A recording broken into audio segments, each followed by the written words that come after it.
عالم میں ہے نرالا، اعلیٰ ہے اس کا مقام، مرکز تحفظ اسلام، مرکز تحفظ اسلام۔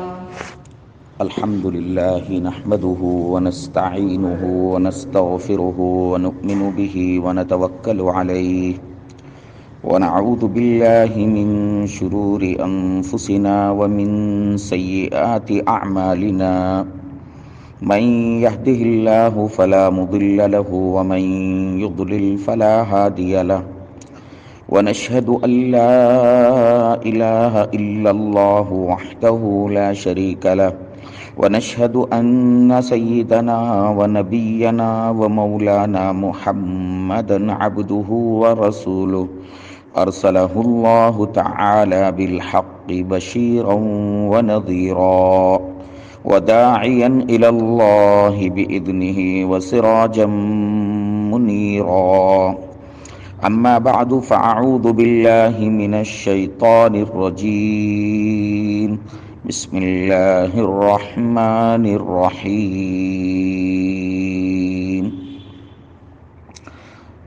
يا أيها الناس اتقوا ربكم الذي خلقكم من نفس واحدة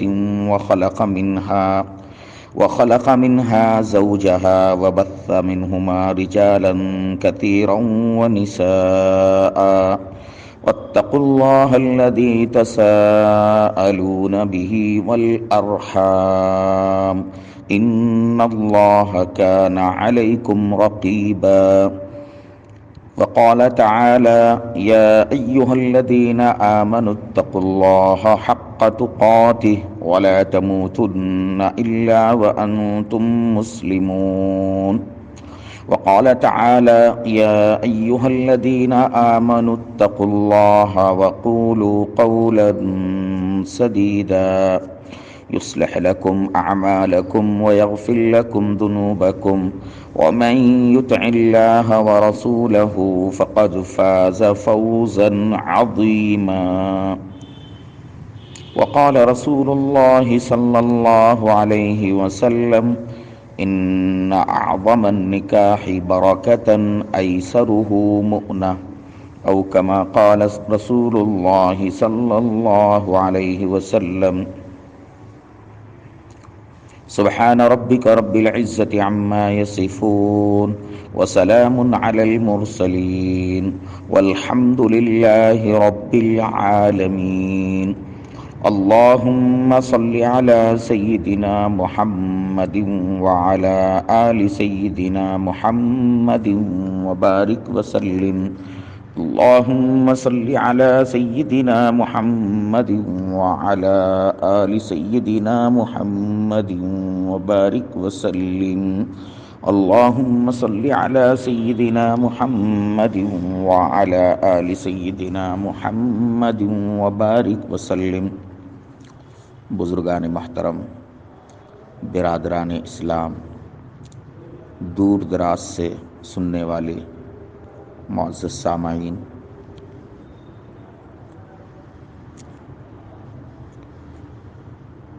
نکاح کے تعلق سے ہمارے معاشرے کے اندر جتنی خرابیاں پائی جاتی ہیں، چاہے ان کا تعلق اسراف اور فضول خرچی سے ہو، چاہے ان کا تعلق جہیز اور لین دین سے ہو، چاہے ان کا تعلق بے حیائی، بے پردگی اور ناچ گانے سے ہو،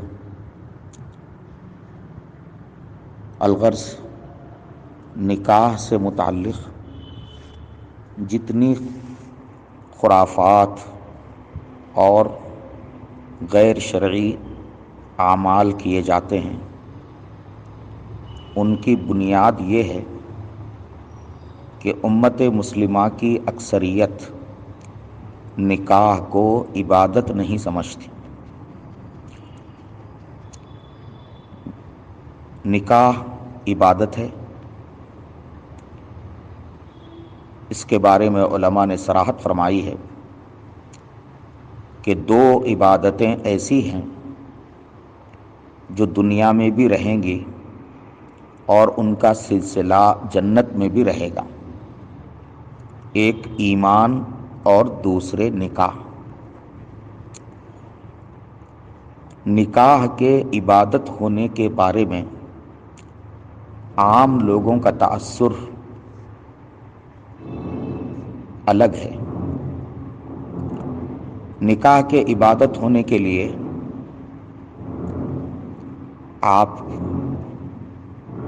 یوں سمجھ سکتے ہیں کہ مسجد عبادت گاہ ہے جہاں نماز جیسی عبادت انجام دی جاتی ہے۔ اللہ کے نبی صلی اللہ علیہ وآلہ وسلم نے نکاح کے بارے میں فرمایا کہ نکاح کی مجلس مسجدوں میں منعقد کرو۔ اب غور کریں، نکاح کی مجالس مسجدوں میں منعقد کرنے کی جو تاکید احادیث شریفہ میں آئی ہے، اس کی بنیادی وجہ یہ ہے کہ نکاح عبادت ہے۔ اسی طرح سے نماز جو محتم بالشان عبادت ہے، اس کے لیے اذان دی جاتی ہے، نماز کے لیے اذان دی جاتی ہے۔ اسی طرح سے نکاح کے بارے میں نبی کریم صلی اللہ علیہ وآلہ وسلم کا حکم ہے اعلنوا النکاح، کہ نکاح کو علانیہ طور پر انجام دو۔ تو اس سے آپ اندازہ کر سکتے ہیں کہ عبادت اور نماز جیسی عبادت اور نکاح میں کتنی یکسانیت پائی جاتی ہے۔ مسجد میں نماز ادا کی جاتی ہے، نکاح کے تعلق سے حکم ہے کہ وہ اس کی محفل مسجد میں منعقد کی جائے، نماز کے لیے اعلان کیا جاتا ہے، اذان دی جاتی ہے۔ نکاح کے سلسلے میں حکم ہے کہ نکاح علانیہ کیا کرو، اعلنوا النکاح۔ اتنا ہی نہیں، اگر غور کیا جائے جمعے کی نماز، عیدین کی نماز میں خطبہ دیا جاتا ہے۔ آپ غور کیجئے کہ نکاح کے اندر بھی خطبہ دیا جاتا ہے۔ تو اس طرح سے ہمیں یہ بات صاف طور پر سمجھ میں آتی ہے کہ نکاح عبادت ہے، اور جب نکاح عبادت ہے تو عبادت کے سلسلے میں یہ اصول اور ضابطہ ہمارے ذہنوں میں ہونا چاہیے کہ کوئی بھی عمل اس وقت عبادت بنتا ہے جب وہ عمل نبی کریم صلی اللہ علیہ وآلہ وسلم کے بتائے ہوئے طریقے کے مطابق انجام دیا جائے۔ مثال کے طور پر نماز عبادت کب بنتی ہے؟ نماز تبھی عبادت بنے گی جب وہ نبی پاک صلی اللہ علیہ وسلم کے طریقے کے مطابق انجام دی جائے گی۔ اگر کوئی شخص نماز کو آپ صلی اللہ علیہ وآلہ وسلم کے طریقے کے خلاف ادا کرے گا تو اس کا وہ عمل نماز نہیں کہلائے گا اور عبادت نہیں کہلائے گا۔ مثلا کوئی بندہ مغرب کی 3 رکعت فرض نماز کو 3 کے بجائے 4 رکعت ادا کر لے، یا کوئی بندہ ہر رکعت میں 1 رکوع کے بجائے 2 رکوع کر لے، یا کوئی بندہ ہر رکعت میں 2 سجدوں کے بجائے 1 سجدہ کر لے، تو ہم سب کہیں گے کہ اس کا یہ عمل عبادت نہیں ہے۔ کیوں عبادت نہیں ہے؟ اس لیے نہیں ہے کہ اس کا یہ عمل نبی پاک صلی اللہ علیہ وآلہ وسلم کے بتائے ہوئے طریقے کے مطابق نہیں ہے۔ تو خلاصہ یہ نکلا کہ کسی بھی عمل کے عبادت بننے کے لیے یہ ضروری ہے کہ وہ عمل اللہ کے نبی صلی اللہ علیہ وآلہ وسلم کے بتائے ہوئے طریقے کے مطابق انجام دیا جائے۔ نکاح کے بارے میں جب یہ بات طے ہے کہ نکاح عبادت ہے، تو پھر ایسی صورت میں جب یہ عمل عبادت ہے تو اس عمل کو بھی ہمیں ویسے انجام دینا پڑے گا جیسے اللہ کے نبی صلی اللہ علیہ وسلم نے انجام دیا ہے اور اس کا طریقہ بتلایا ہے۔ ایک مسلمان جس طرح نماز میں داخل ہونے کے بعد منمانی نہیں کر سکتا، بلکہ نماز جیسے اللہ کے نبی نے بتلایا ہے ویسے ہی اس کو پڑھنا ضروری ہوتا ہے، تو جیسے نماز عبادت ہے اور وہ عبادت اللہ کے نبی صلی اللہ علیہ وسلم کے طریقے کے مطابق انجام دی جاتی ہے، اسی طرح سے نکاح بھی عبادت ہے اور اسے بھی نبی پاک صلی اللہ علیہ وسلم کے طریقے کے مطابق انجام دینا ضروری ہے۔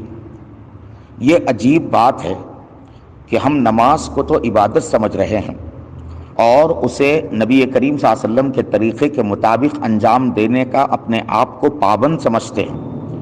کوئی مسلمان ایسا نہیں ہے جو نماز کو آپ صلی اللہ علیہ وسلم کے طریقے کے خلاف ادا کرتا ہو، لیکن اس کے ساتھ ہی نکاح جو کہ عبادت ہے اس میں ہم یہ بات ضروری نہیں سمجھتے کہ یہ عبادت اللہ کے نبی صلی اللہ علیہ وسلم کے طریقے کے مطابق انجام دی جائے۔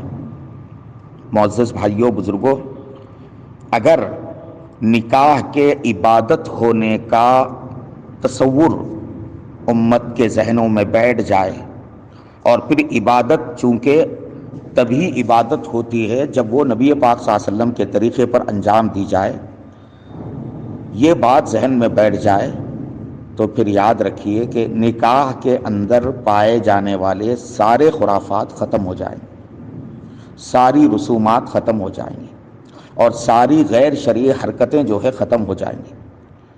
نکاح کے اندر جو کچھ فضول خرچی ہوتی ہے، نکاح کے اندر جو کچھ مال و دولت کی نمائش ہوتی ہے، دکھاوا ہوتا ہے، اور نکاح کے اندر جو کچھ جو ہے لین دین اور گھوڑے جوڑے کا سلسلہ چلتا ہے، یہ دراصل اس لیے ہے کہ آج کے دور کا مسلمان نکاح جیسی عبادت کے تعلق سے یہ سمجھ رہا ہے کہ وہ اس عبادت کو انجام دینے میں نبی کے طریقے کا پابند نہیں ہے۔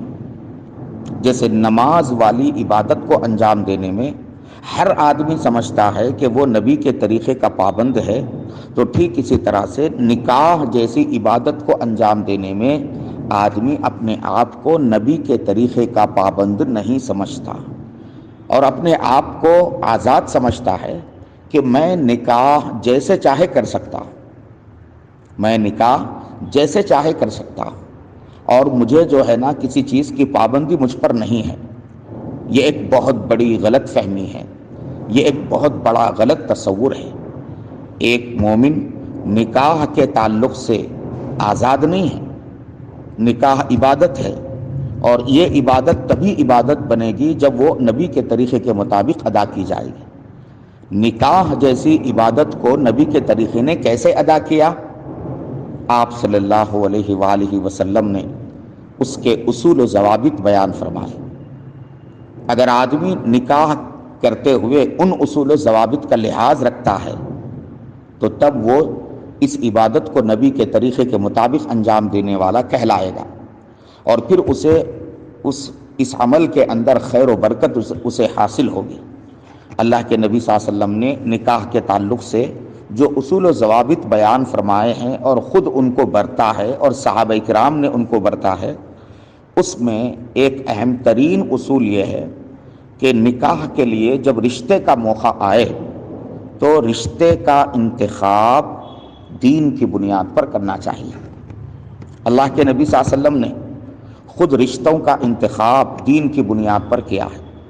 آپ نے اپنی صاحبزادی جو ساری صاحبزادیوں میں سب سے زیادہ چہیتی اور سب سے اونچا مقام رکھنے والی تھی، حضرت سیدہ فاطمہ زہرا رضی اللہ تعالی عنہا، جن کے بارے میں اللہ کے نبی نے فرمایا فاطمۃ سیدۃ نساء اہل الجنہ، کہ فاطمہ جنتی خواتین کی سردار ہوں گی۔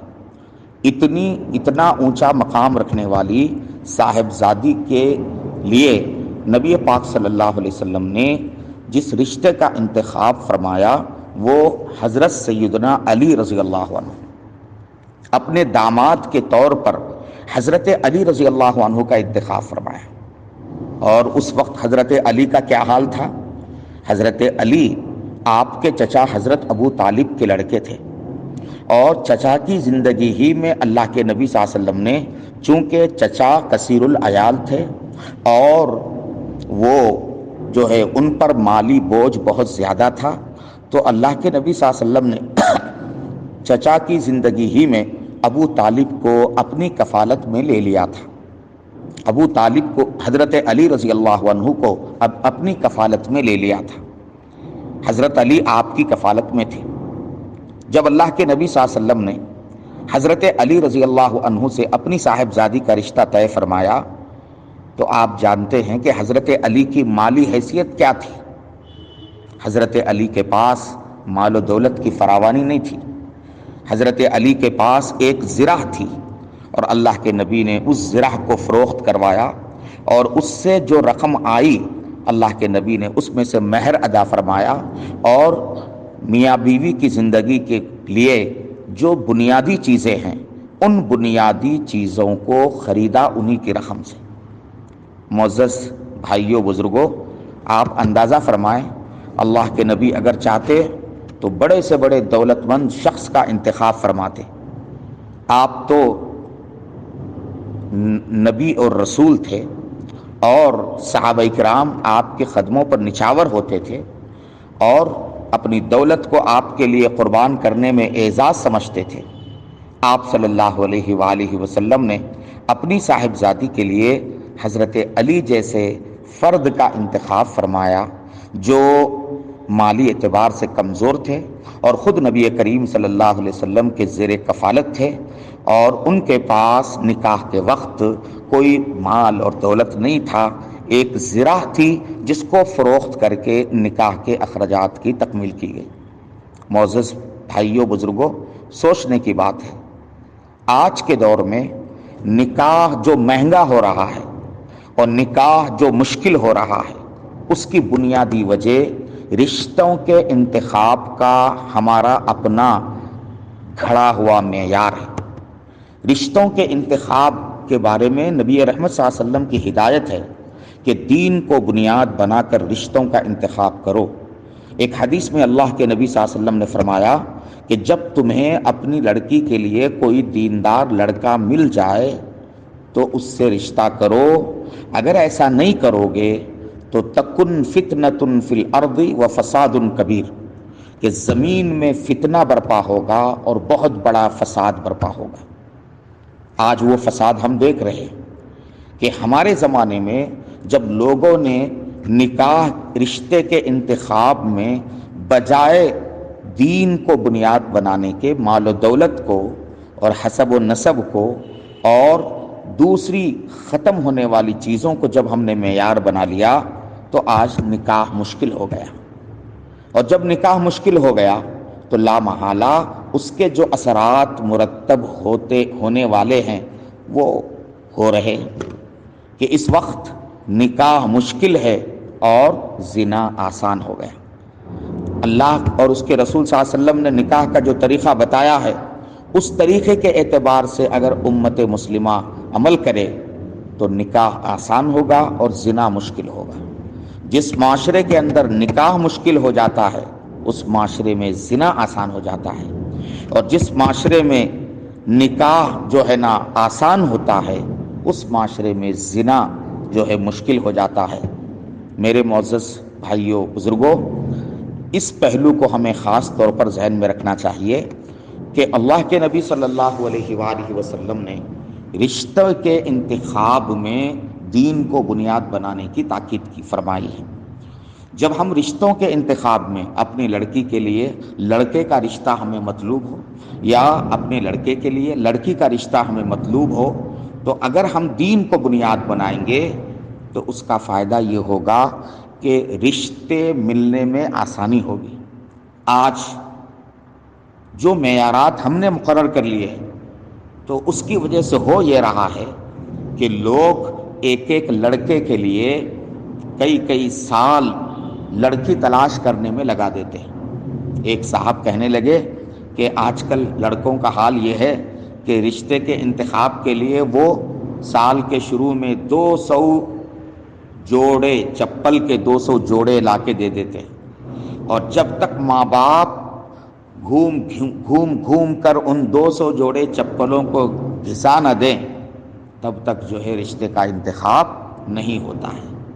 ایک ایک رشتے کے لیے ماں باپ 100 گھر 200 گھر تلاشی لیتے ہیں اور گھومتے ہیں، اور ہر جگہ جا کر وہاں جو بھی خاطر تواضع ہوتی ہے اس خاطر تواضع سے استفادہ کر کے لڑکی کو ریجیکٹ کر کے آ جاتے ہیں۔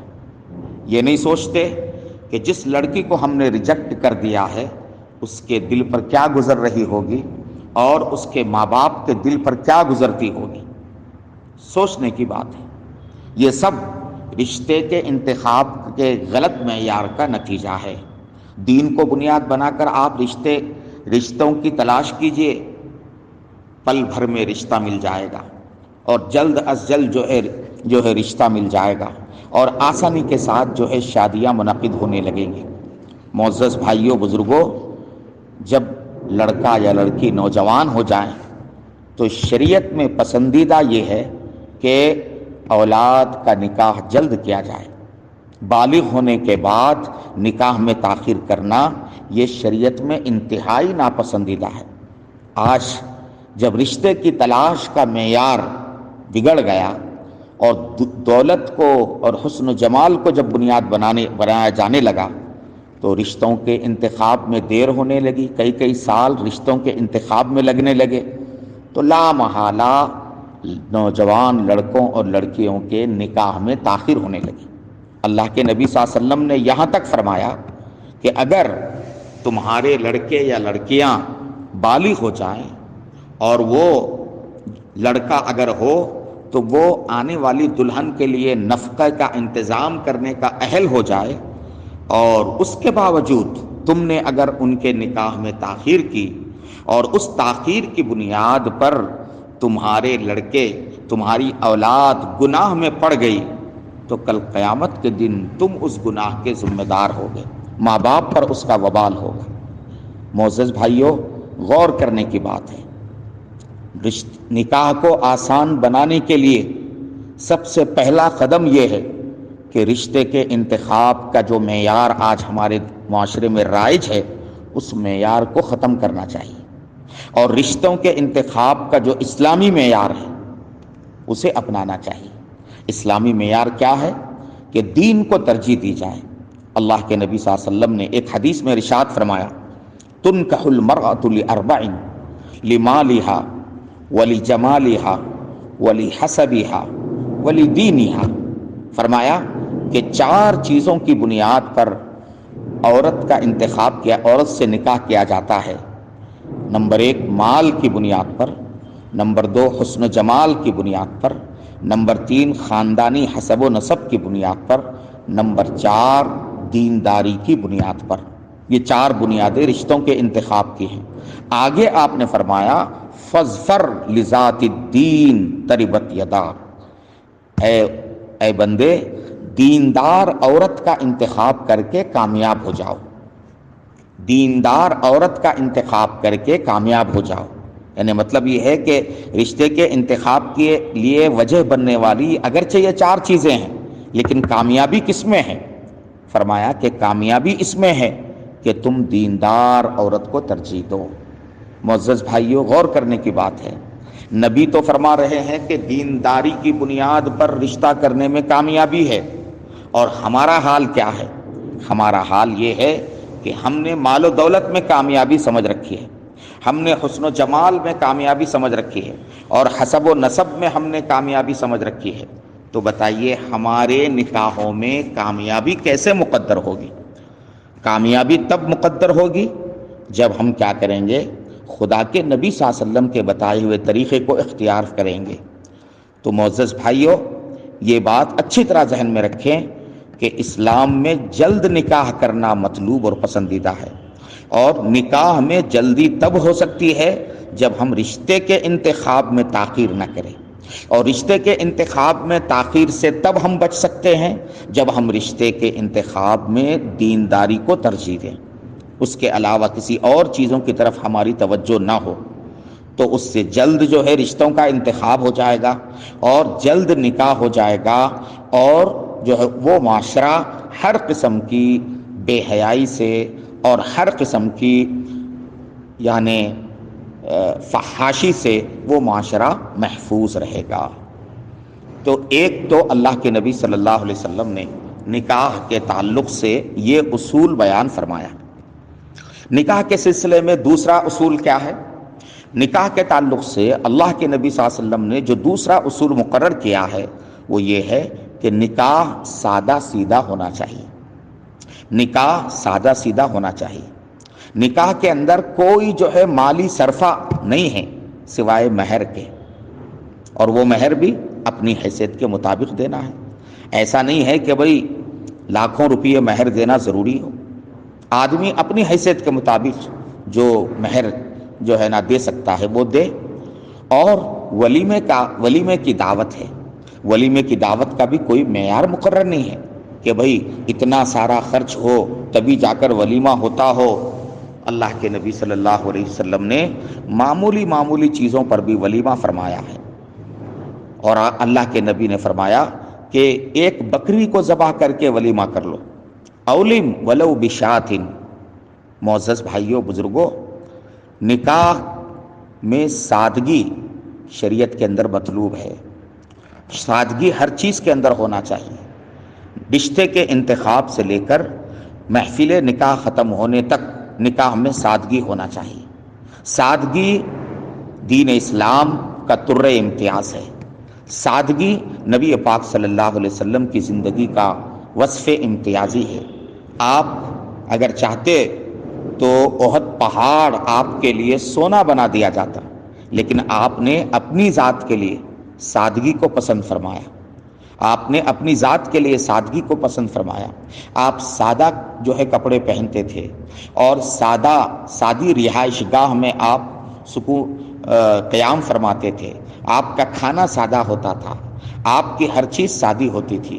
آپ نے خود جو ہے کئی نکاح کیے، سارے کے سارے نکاح سادے آپ نے فرمائے۔ آپ نے اپنی صاحبزادیوں کے نکاح فرمائے، ان کو بھی سادہ کیا۔ نبی رحمت صلی اللہ علیہ وسلم کی زندگی میں، آپ کے دورے جو ہے رسالت میں، نکاح اتنا سادہ تھا کہ صحابہ کرام نکاح کرتے تھے لیکن نبی صلی اللہ علیہ وسلم کو دعوت دینا بھی ضروری نہیں سمجھتے تھے۔ نبی صلی اللہ علیہ وسلم سے کتنی محبت تھی صحابہ کرام کو، اس کی وضاحت کی ضرورت نہیں ہے، لیکن اتنی سچی محبت کے باوجود نکاح میں آپ صلی اللہ علیہ وآلہ وسلم کی شرکت کو ضروری نہیں سمجھتے تھے، آپ کو دعوت دینے کو ضروری نہیں سمجھتے تھے۔ ایک مرتبہ نبی رحمت صلی اللہ علیہ وسلم نے حضرت عبد الرحمن بن عوف رضی اللہ عنہ کے کپڑے میں کچھ پیلا رنگ محسوس کیا جو عطر وغیرہ لگانے کی وجہ سے کپڑوں پر نظر آتا ہے۔ تو آپ صلی اللہ علیہ وسلم نے پوچھا کہ عبد الرحمن، یہ عطر کا پیلا جو رنگ تمہارے کپڑوں پہ نظر آ رہا ہے یہ کیا ہے؟ تو فرمانے لگے کہ یا رسول اللہ، ابھی کچھ دن پہلے میرا نکاح ہو گیا۔ اللہ کے نبی صلی اللہ علیہ وسلم نے فرمایا اولم ولو بشات، ولیمہ کرو چاہے ایک بکری کو ذبح کر کے ہی کیوں نہ ہو۔ اندازہ لگائیے کہ عبد الرحمن بن عوف رضی اللہ عنہ، ان کو نبی صلی اللہ علیہ وسلم سے کتنی محبت تھی، مگر اس ساری محبت کے باوجود حضرت عبد الرحمن بن عوف نے اپنے نکاح میں نبی صلی اللہ علیہ وسلم کو مدعو کرنا ضروری نہیں سمجھا۔ اور جب آپ صلی اللہ علیہ وسلم کو معلوم ہوا تو آپ ان سے ناراض نہیں ہوئے، یہ نہیں فرمایا کہ عبد الرحمن یہ کیا بات ہوئی کہ تم نے اپنے نکاح میں ہمیں مدعو نہیں کیا۔ تو اس کا مطلب یہ ہے کہ اس زمانے میں ایسا ہی رواج تھا، بیٹھے بیٹھے نکاح ہو جایا کرتا تھا۔ نکاح کے لیے سارے لوگوں کو مدعو کرنا ضروری نہیں سمجھا جاتا تھا، سادی مجلسیں ہوتی تھی۔ علماء کرام سے صحابہ کے زمانے کے ایک نکاح کا عجیب و غریب حال ہم نے سنا۔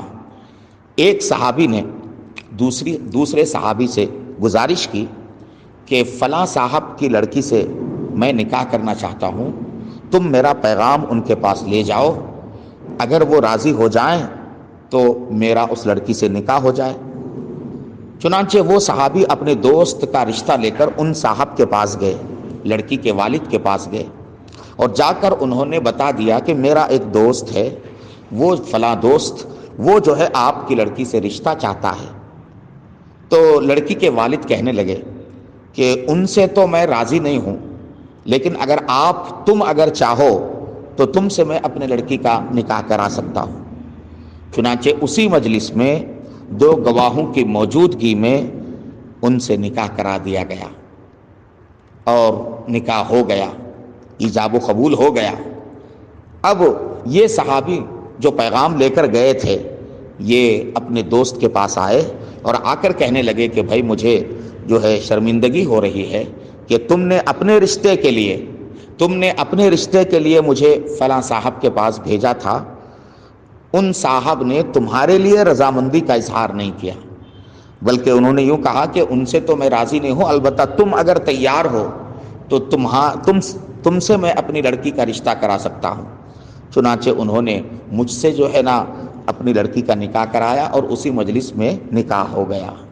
اندازہ لگائیے کہ صحابہ کے زمانے میں نکاح کس قدر آسان تھا، اور آج کہ ہمارے معاشرے میں نکاح کتنا مشکل ہو گیا ہے۔ سوچنے کی بات ہے۔ یہ سارے خرافات، ان خرافات کو ہم نے اپنے طور پر اختیار کر لیا ہے۔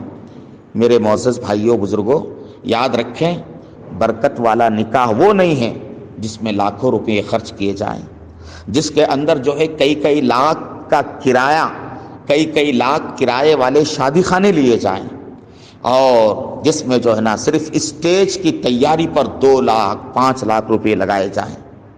وہ نکاح برکت والا نہیں ہے۔ زبان رسالت سے معلوم ہوتا ہے کہ آپ نے فرمایا کہ سب سے زیادہ برکت والا نکاح وہ ہے جس میں مالی خرچہ کم سے کم آئے۔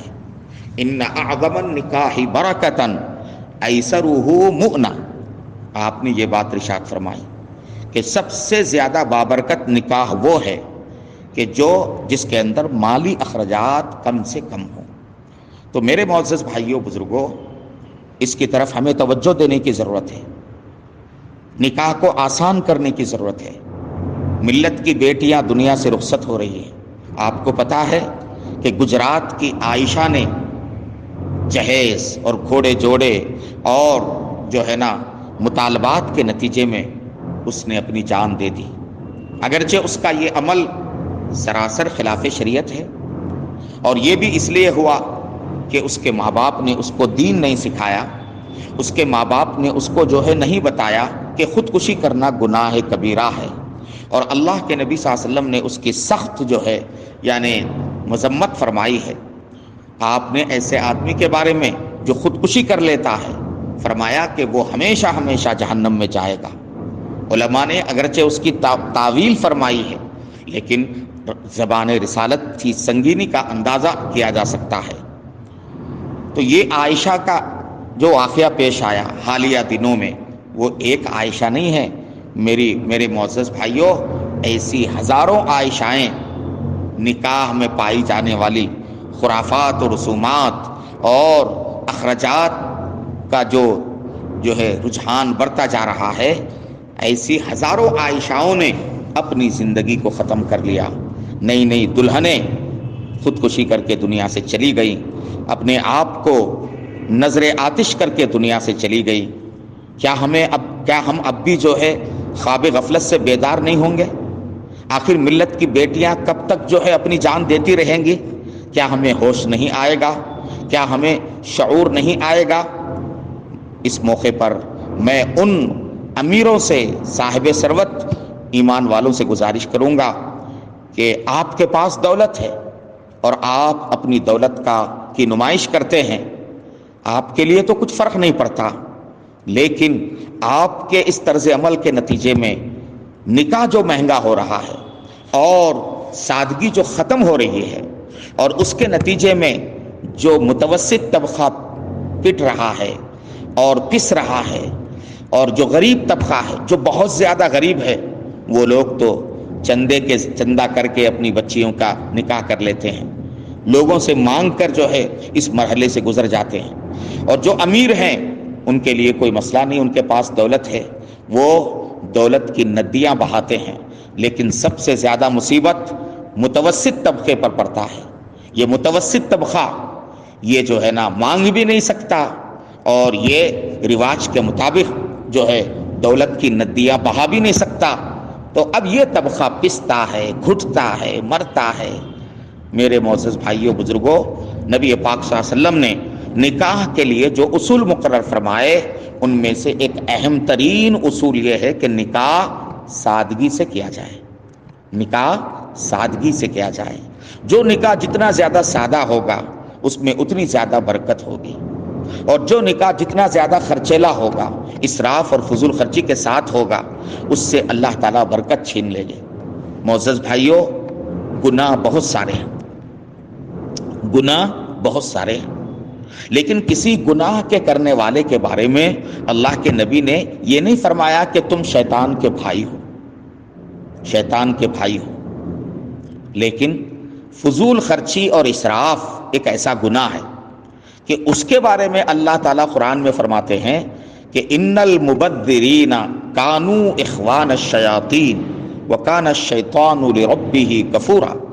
فرمایا کہ فضول خرچی کرنے والے شیطان کے بھائی ہیں اور شیطان اپنے رب کا ناشکرا ہے۔ آپ غور کیجئے، ہم میں سے کسی کو اگر یہ کہا جائے کہ جو ہے کسی مرد سے کہا جائے کہ تو شیطان کا بھائی ہے، تو کیا وہ برداشت کرے گا؟ کسی عورت سے کہا جائے کہ تو شیطان کی خالہ ہے، تو کیا وہ برداشت کرے گی؟ ہمارے لیے ناقابل برداشت ہوگا، ہم لڑنے بھڑنے کے لیے آ جائیں گے۔ لیکن آپ غور کریں کہ فضول خرچی کرنے والوں کو اللہ تعالیٰ فرما رہا ہے کہ فضول خرچی کرنے والے شیطان کے بھائی ہیں۔ میرے معزز بھائیوں، آدمی یہ سمجھتا ہے کہ میرے پاس دولت ہے، میں اس دولت کا مالک ہوں، میں نے اسے کمایا ہے اور اس دولت کو میں جیسے چاہے خرچ کر سکتا ہوں، کوئی مجھ پر پابندی نہیں لگا سکتا۔ یہ آدمی کا خیال ہے۔ معزز بھائیوں، ہمارے پاس جو دولت ہے یہ دراصل اللہ کی امانت ہے، اللہ کی امانت ہے، اللہ کے دینے سے ہمیں یہ دولت ملی ہے۔ اگر اللہ تبارک و تعالیٰ نہ دیتے تو پھر ہم جو ہے بہت سے دوسرے جو لوگ ہیں، غریب ہیں اور بے کس ہیں، مجبور ہیں، بے بس ہیں، ہماری بھی ویسی ہی حالت ہو جاتی۔ اس دنیا کے لوگوں پر غور کیجئے، کیا اس دنیا میں ایسا نہیں ہے کہ ہر آدمی مالدار بننا چاہتا ہے اور ہر آدمی جو ہے مال و دولت زیادہ سے زیادہ جمع کرنے کے لیے ایڑی چوٹی کا زور لگا رہا ہے؟ کیا ایسی بات نہیں ہے؟ ہاں، بالکل ایسی ہی بات ہے۔ کون نہیں چاہتا کہ دولت مند بنے؟ کون نہیں چاہتا کہ اس کے پاس دولت و ثروت جمع ہو جائے؟ اور کون ہے جو اس کے لیے کوشش نہیں کر رہا؟ مگر آپ دیکھ رہے ہیں کہ کوشش کے باوجود سارے لوگ دولت مند نہیں ہیں۔ امت کا ایک بڑا طبقہ غربت کی زندگی گزار رہا ہے۔ کیوں ایسا ہو رہا ہے؟ اس لیے ہو رہا ہے کہ دولت کا زیادہ ملنا اور دولت کا کم ملنا یہ خدا تعالیٰ کے اختیار میں ہے۔ یبسط الرزق لمن یشاء ویقدر، قرآن میں اللہ تعالیٰ نے ایک دو جگہ نہیں کئی جگہ اللہ نے فرمایا کہ اللہ تبارک و تعالیٰ جس کے لیے چاہتے ہیں روزی کو کشادہ کرتے ہیں، اور اللہ تعالیٰ جس کی چاہتے ہیں روزی کو تنگ کر دیتے ہیں۔ یہ اللہ کا نظام ہے، یہ اللہ کا دستور ہے۔ تو کسی مالدار کو اگر دولت زیادہ ملی ہے تو وہ اللہ کے دینے سے ملی ہے، وہ اللہ کے دینے سے ملی ہے، اس میں اس کا کوئی کمال نہیں ہے۔ محنت وہ بھی کر رہا ہے، دوسرے بھی کر رہے ہیں۔ اگر محنت کرنا ہی کافی ہوتا تو دوسرے اور بھی تو محنت کر رہے ہیں، ان کے پاس دولت کیوں نہیں ہے؟ تو اس کا مطلب یہ ہوا کہ جو دولت ہمیں ملی ہے یہ اللہ کے عطا کرنے سے ملی ہے، اور جب اللہ نے ہمیں وہ دولت دی ہے تو وہ دولت ہمارے پاس اللہ کی امانت ہے۔ جب یہ دولت اللہ کی امانت ہے تو معزز بھائیوں، ہمیں کیا کرنا چاہیے؟ خدا کی امانت میں خیانت کرنے سے بچنا چاہیے۔ اللہ نے جہاں استعمال کرنے کے لیے کہا ہے دولت ہم وہاں استعمال کریں، اور اللہ نے جہاں استعمال کرنے سے روکا ہے وہاں استعمال کرنے سے رکیں، اور اللہ تبارک و تعالیٰ نے جتنا استعمال کرنے کے لیے کہا ہے اتنا ہم استعمال کریں۔ معزز بھائیوں، شادی بیاہ میں آدمی خرچ کرتا ہے، اجازت ہے آدمی ضرور خرچ کرے، مگر فضول خرچی کی اجازت نہیں ہے اور اسراف کی اجازت نہیں ہے۔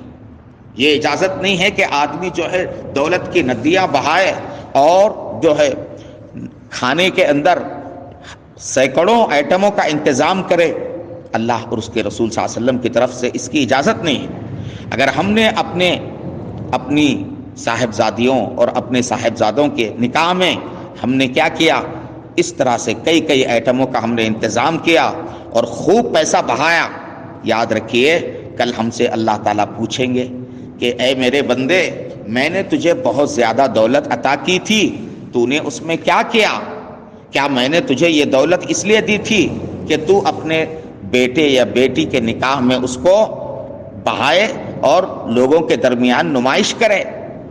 میرے معزز بھائیوں، کل قیامت کے دن پائی کا حساب ہوگا. دیکھیے مال کے بارے میں 3 درجات ہیں.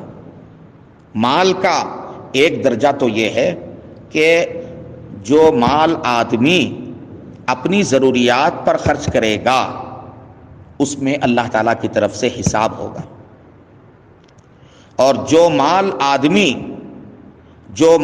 آدمی گناہوں میں خرچ کرے گا اس پر اللہ تعالیٰ کے پاس اس کے لیے عذاب ہے، اور جو مال آدمی نیکی کے کاموں میں، دین کے کاموں میں خرچ کرے گا اس کے لیے اللہ تعالیٰ کے پاس ثواب ہے.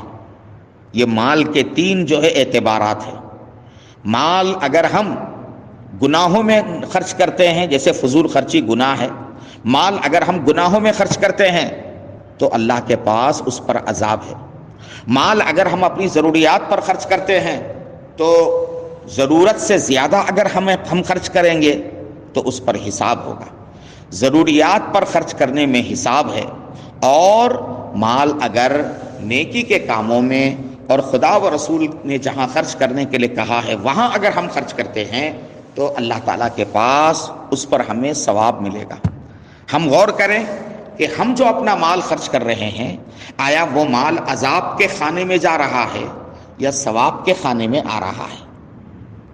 اگر عذاب کے خانے میں جا رہا ہے تو ہمیں چوکنا ہو جانا چاہیے کہ کل قیامت کے دن پائی کا جو ہے اللہ تبارک و تعالی ہم سے حساب لیں گے. تو یہ 2 اصول ہو گئے. پہلا اصول یہ ہے کہ رشتے کے انتخاب میں دین کو ترجیح دی جائے. دوسرا اصول یہ ہے کہ نکاح بالکل سادگی سے کیا جائے. تیسرا اصول میرے معزز بھائیوں بزرگوں یہ ہے کہ نکاح کے اندر خدا و رسول نے مالی ذمہ داریاں، جتنی مالی ذمہ داریاں ہیں، ساری مالی ذمہ داریاں اللہ اور اس کے رسول صلی اللہ علیہ وسلم نے لڑکے والوں پر ڈالی ہیں. لڑکی والوں پر کوئی مالی ذمہ داری نہیں ہے. نکاح کا جو اسلامی اصول ہے اس اصول کے مطابق جتنی مالی ذمہ داریاں ہیں شریعت نے ساری مالی ذمہ داریاں لڑکے والوں پر ڈالی ہیں. لڑکے والے لڑکی کے لیے کپڑے کا انتظام کریں گے، لڑکے والے لڑکی کے لیے مہر کا انتظام کریں گے، لڑکے والے جو ہے ولیمے کا انتظام کریں گے، لڑکے والے لڑکی کے لیے قیام کے لیے مکان کا انتظام کریں گے، اور لڑکے والے لڑکی کے لیے نفقے کا انتظام کریں گے، روز مرہ کے اخراجات کا انتظام کریں گے. کوئی ذمہ داری لڑکی والوں پر نہیں ہے، ساری مالی ذمہ داریاں لڑکے والوں پر ہیں. لیکن یہ کس قدر افسوس کا مقام ہے کہ ہم نے شریعت کے حکم کو بالکل الٹ دیا. شریعت نے تو ساری مالی ذمہ داریاں لڑکے والوں پر ڈالی ہیں، لیکن ہم نے معاملے کو الٹ کر ساری مالی ذمہ داریاں لڑکی والوں پر ہم نے ڈال دی. اب لڑکی والے ہی کیا کریں گے؟ گھوڑے جھوڑے کی شکل میں اور جہیز کی شکل میں سب کچھ دیں گے. اب لڑکی والے ہی لڑکے کے لیے پلار دیں گے، مکان دیں گے. لڑکی والے لڑکے کے لیے سواری کا انتظام کریں گے. لڑکی والے لڑکے کے لیے جو ہے مستقل روزگار لگا کر دیں گے. لڑکی والے جو کچھ دیں گے اسی میں لڑکا ولیمہ کرے گا. ساری ذمہ داریاں نعوذ باللہ ہم نے لڑکی والوں پر ڈال دی. یہ شریعت کے حکم کو بالکل ہم نے پلٹ دیا ہے. معزز بھائیوں، اس اصول پر اگر عمل کیا جائے تو آج وہ مصیبت نہ پیش آئے جو مصیبت پیش آ رہی ہے، اور جس مصیبت کی وجہ سے ہماری بچیاں جو ہے وہ خودکشی کرنے پر مجبور ہو رہی ہیں. سارا بوجھ ہم نے لڑکی والوں پر ڈال دیا. اگر جہیز میں لین دین میں تھوڑی کمی ہو گئی تو اب جو ہے نا لڑکی جب بیاہ ہو کر لڑکے والوں کے پاس جاتی ہے، اس لڑکی کے ماں باپ نے جہیز میں کچھ کمی کر دی یا لڑکے والوں کا جو مطالبہ تھا اس مطالبے کو پورا نہیں کر سکے، تو اب اس بیچاری دلہن کے لیے زندگی اجیرن بن جاتی ہے۔ اب اسے ٹارچر کیا جاتا ہے، شوہر کی طرف سے بھی ٹارچر کیا جاتا ہے، اور جو ہے اس کے ساس سسر کی طرف سے بھی ٹارچر کیا جاتا ہے، شوہر کی بہنوں کی طرف سے بھی اس کو اذیت پہنچائی جانے لگتی ہے، اور یہ معاملہ بڑھتے بڑھتے اس حد کو پہنچ جاتا ہے کہ جہاں لڑکی خودکشی پر مجبور ہو جاتی ہے۔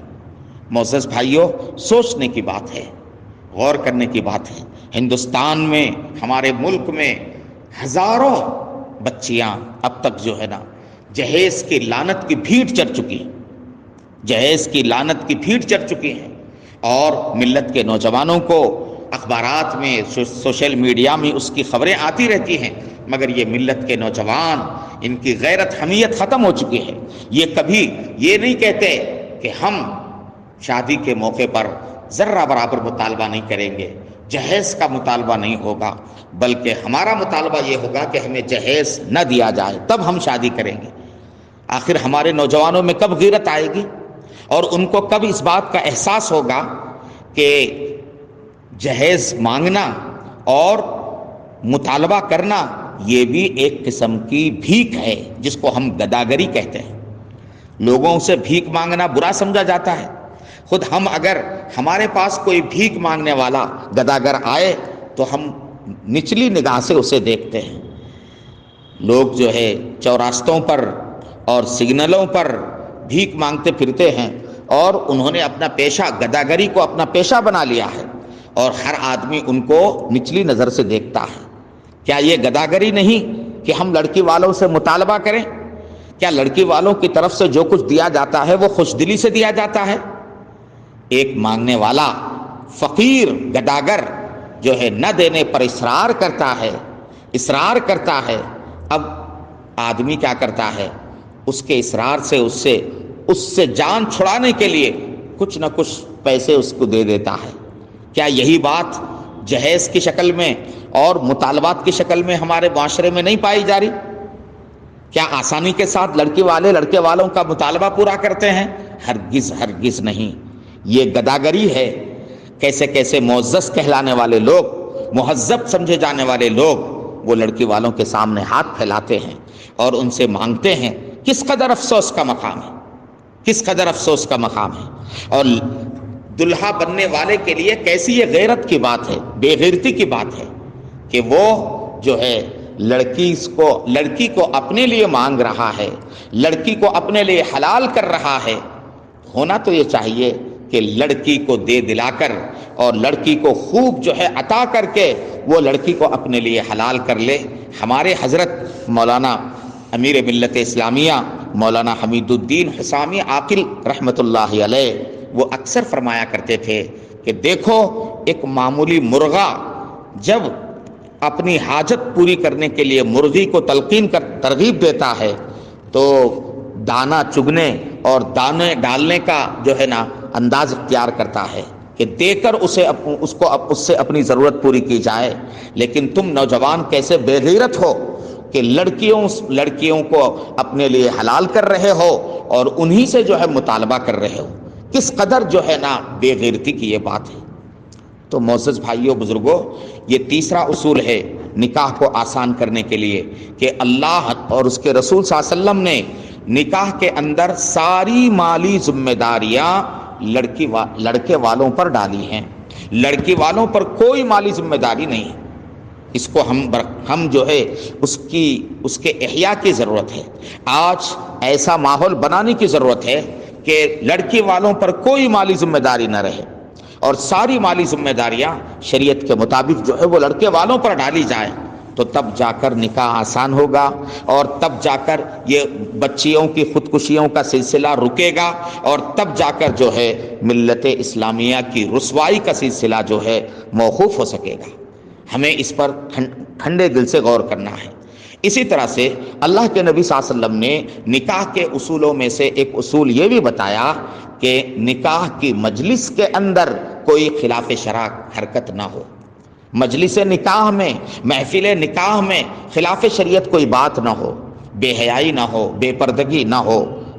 اسی طرح سے ویڈیو گرافی وغیرہ، یہ ساری چیزیں جس کے اندر جو ہے نا ویڈیو گرافی کرنے والا نوجوان وہ دلہن کو دیکھ لیتا ہے، اور جتنی بے پردہ عورتیں آتی ہیں نکاح کے اندر بن سنور کر ان کا بھی نظارہ کرتا ہے، کہ کیسی جو ہے بے غیرتی کی بات ہے۔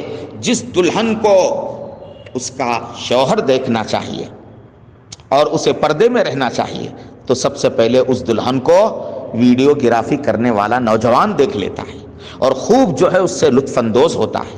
یہ کیسی جو ہے بے حمیتی، بے غیرتی کی بات ہے۔ آج جب نکاح میں خرافات، رسومات آ گئے اور نکاح کو ہم نے مشکل بنا دیا، تو دن بدن نکاح کے اندر گانے بجانے، رقص و سرود کی جو ہے مجلسوں کا اضافہ ہوتا جا رہا ہے۔ اس نکاح میں کیسے برکت ہو سکتی ہے جس میں اللہ اور اس کے رسول کے حکم کو توڑا جائے؟ وہ نکاح کیسے بابرکت ہو سکتا ہے جس نکاح میں اللہ اور اس کے رسول کا حکم توڑا جاتا ہو؟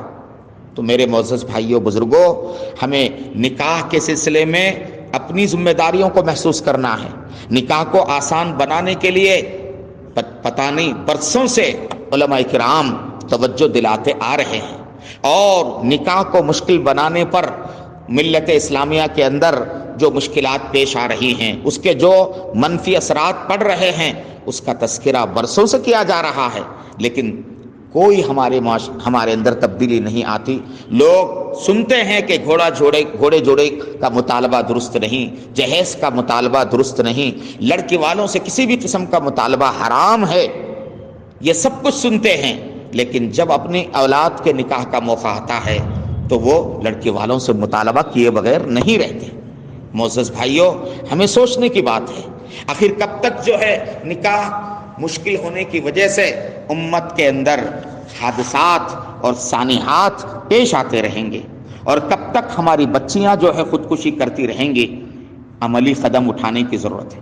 جب تک ہم عملی قدم نہیں اٹھائیں گے، ایک ایک محلے کی سطح پر ایسی جو ہے نا کمیٹی بنائی جائے اور ایسا جو ہے ایسی اجتماعیت تشکیل دی جائے کہ محلے کے سارے لوگ یہ طے کریں کہ ہمارے محلے میں نکاح بالکل آسان ہوگا، کوئی مطالبہ نہیں ہوگا، اور ولیمے کے دعوتوں کے اندر بھی بس ایک دو آئٹم ہوں گے، کوئی فضول خرچی نہیں ہوگی، اور جو فضول خرچی کرے گا اور جو لڑکی والوں سے مطالبہ کر کے نکاح کرے گا، ہم محلے کے لوگ سارے کے سارے اس نکاح کا بائیکاٹ کریں گے۔ جب تک یہ شکل نہیں ہوگی، سماجی بائیکاٹ کی شکل نہیں ہوگی، اور جب تک ہم جو ہے یعنی جہیز کی لعنت کو ختم کرنے کے لیے اور نکاح کو سادہ بنانے کے لیے جب تک ہم عملی قدم نہیں اٹھائیں گے، یاد رکھیے کہ نکاح سادہ نہیں ہو سکتا، نکاح سادہ نہیں ہو سکتا۔ تو اس سلسلے میں ہمیں آگے بڑھنے کی ضرورت ہے، اور نوجوانوں کو خصوصیت کے ساتھ آگے آنے کی ضرورت ہے۔ معزز بھائیوں، بزرگوں، نکاح کے وقت خطبہ نکاح میں قرآن مجید کی 3 الگ الگ صورتوں کی آیتیں تلاوت کی جاتی ہیں، اور ہمارے عام مسلمان ان جو ہے نا خطبے کی آیتوں کو سنتے رہتے ہیں۔ خطبہ نکاح پڑھا جاتا ہے، اور نکاح کے خطبے میں یہ 3 آیتیں برسہ برس سے ہم سنتے آ رہے ہیں۔ اللہ کے نبی صلی اللہ علیہ وسلم خطبہ نکاح میں یہ 3 آیتیں پڑھا کرتے تھے۔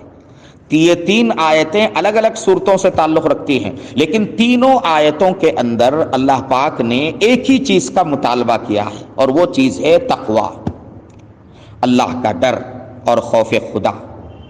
معزز بھائیوں، جب تک ہمارے اندر تقوی نہیں ہوگا، ہم نکاح کو اسلامی طریقے پر نہیں کر سکیں گے۔ تقوی والی 3 آیتیں کیوں منتخب کی گئیں؟ ایک آیت کافی تھی جس میں تقوی کا ذکر ہے، لیکن اللہ کے نبی صلی اللہ علیہ وسلم نے خطبہ نکاح میں تقوی سے تعلق رکھنے والی 3 آیتوں کا انتخاب کر کے بتا دیا کہ دیکھو، نکاح کے موقع پر 3 مرحلے ایسے آتے ہیں جہاں تقوی کا تقاضا پورا کرنا ضروری ہوتا ہے۔ سب سے پہلا مرحلہ، جب تم رشتے کا انتخاب کرنے لگو، تمہارے اندر تقوی ہوگا، اللہ کا ڈر ہوگا، تو تم دین کو بنیاد بنا کر رشتہ کرو گے، اور اگر اللہ کا ڈر نہیں ہوگا تو دین کے بجائے دوسری چیزوں کو بنیاد بناؤ گے اور خواہ کی اولاد کے نکاح میں تاخیر کرو گے۔ تو سب سے پہلے رشتے کے انتخاب کے وقت تقوی کی ضرورت پڑتی ہے، اور دوسرا مرحلہ جہاں تقوی کی ضرورت پڑتی ہے کب؟ وہ جب پڑتی ہے جب جو ہے نکاح کی مجلس ہوتی ہے، نکاح کیا جاتا ہے، عقد نکاح اور پھر ولیمہ کی مجلس منعقد ہوتی ہے، تو یہاں بھی تقوی کی ضرورت پڑے گی، اللہ کے ڈر کی ضرورت پڑے گی۔ نکاح کرنے والوں میں اگر ڈر ہوگا اللہ کا، خوف خدا ہوگا، تو وہ مجلس نکاح میں کوئی غیر شرعی حرکت نہیں کریں گے، خدا و رسول کا حکم نہیں توڑیں گے، بے حیائی اور بے پردگی کا جو ہے مظاہرہ نہیں ہوگا، ناچ، ننگا ناچ اور رقص و سرود نہیں ہوگا۔ یہ کب ہوگا؟ جب دل میں کیا ہوگا؟ اللہ کا ڈر ہوگا۔ آدمی نکاح میں ولیمے کی دعوت میں فضول خرچی سے بچے گا اور یہ سوچے گا کہ اگر میں فضول خرچی کروں گا تو کل قیامت کے دن اللہ تعالیٰ میرا حساب لیں گے اور میری پکڑ ہوگی اور مجھے جو ہے اللہ کے سامنے رسوا ہونا پڑے گا۔ تو یہ دوسرا مرحلہ ہوتا ہے جہاں تقوی کا تقاضا پورا کرنا پڑتا ہے۔ اور تیسرا مرحلہ نکاح ہونے کے بعد جب میاں بیوی ازدواجی زندگی گزارنے لگے تو یہ تقوی کا مرحلہ ہوتا ہے۔ شوہر کے دل میں تقوی ہوگا وہ بیوی کا حق ادا کرے گا، بیوی کے دل میں تقوی ہوگا وہ شوہر کا حق ادا کرے گا۔ اگر تقوی نہیں ہوگا تو لا محالہ شوہر بیوی کے حق تلفی کرے گا اور بیوی شوہر کے حق تلفی کرے گی اور ازدواجی زندگی جو ہے اس سے سکون ختم ہو جائے گا۔ تو میرے معزز بھائیوں بزرگوں، اللہ کے نبی نے تقوی سے تعلق رکھنے والی 3 آیتوں کا انتخاب کر کے اللہ کے نبی نے بتلا دیا کہ دیکھو نکاح کے موقع پر 3 مرحلے ایسے آتے ہیں جہاں خوف خدا کو ملحوظ رکھنا پڑتا ہے اور تقوی کے تقاضوں کو پورا کرنا پڑتا ہے۔ ایک رشتے کے انتخاب کے وقت، اور دوسرا جب نکاح ہونے لگے، اور تیسرا جب نکاح ہو جائے اور میاں بیوی ازدواجی زندگی گزارنے لگے۔ آج اسی تقوی کی کمی کا نتیجہ ہے کہ مسلمان نکاح کے بارے میں خود کو خدا و رسول کے احکام سے آزاد سمجھتا ہے کہ میں جیسے چاہے کر سکتا ہوں، میرا مال ہے، میں جیسے چاہے اڑا سکتا ہوں، استعمال کر سکتا ہوں۔ یہ سب باتیں غلط ہیں۔ معزز بھائیوں بزرگوں، ہم اس کا اہتمام کریں۔ آل انڈیا مسلم پرسنل لا بورڈ کی جانب سے نکاح کو آسان بنانے کی جو مہم چلائی جا رہی ہے، یہ بڑی بابرکت مہم ہے اور اس میں ہم سب کو حصہ لینا ہے، اور پرسنل لا بورڈ کے جو ہمارے اکابر علماء ہیں ان کی ہدایات پر ہمیں عمل کرنا ہے اور زیادہ سے زیادہ اس پیغام کو عام کرنا ہے۔ اور صرف پیغام کو عام کرنے سے بھی بات بننے والی نہیں ہے، عملی قدم اٹھانے کی ضرورت ہے، عملی قدم اٹھانے کی ضرورت ہے۔ نوجوانوں کو آگے آنے کی ضرورت ہے اور نوجوانوں کو خود آگے بڑھ کر جو ہے اپنے والدین کا ذہن بنانے کی ضرورت ہے کہ ان کے نکاح میں کوئی جو ہے مطالبہ نہیں ہوگا اور کوئی فضول خرچی نہیں ہوگی، کوئی اسراف نہیں ہوگا۔ جب جو ہے دین کا جذبہ رکھنے والے نوجوان خود آگے بڑھیں گے اور مہم چلائیں گے تو انشاءاللہ گھر کے بڑے جو علم رکھنے کے باوجود عمل نہیں کرتے، وہ جانتے ہیں کہ مطالبہ حرام ہے مگر پھر بھی عمل نہیں کرتے، تو ان کو بھی جو ہے شعور پیدا ہوگا اور اس طرح سے نکاح آسان ہوگا۔ اللہ تبارک و تعالی ہم سب کو صحیح علم اور صحیح عمل کی توفیق عطا فرمائے۔ وآخر دعوانا ان الحمد للہ رب العالمین وصلی اللہ علی النبی الکریم۔ عالم میں ہے نرالا، اعلیٰ ہے اس کا مقام، مرکز تحفظ اسلام، مرکز تحفظ اسلام۔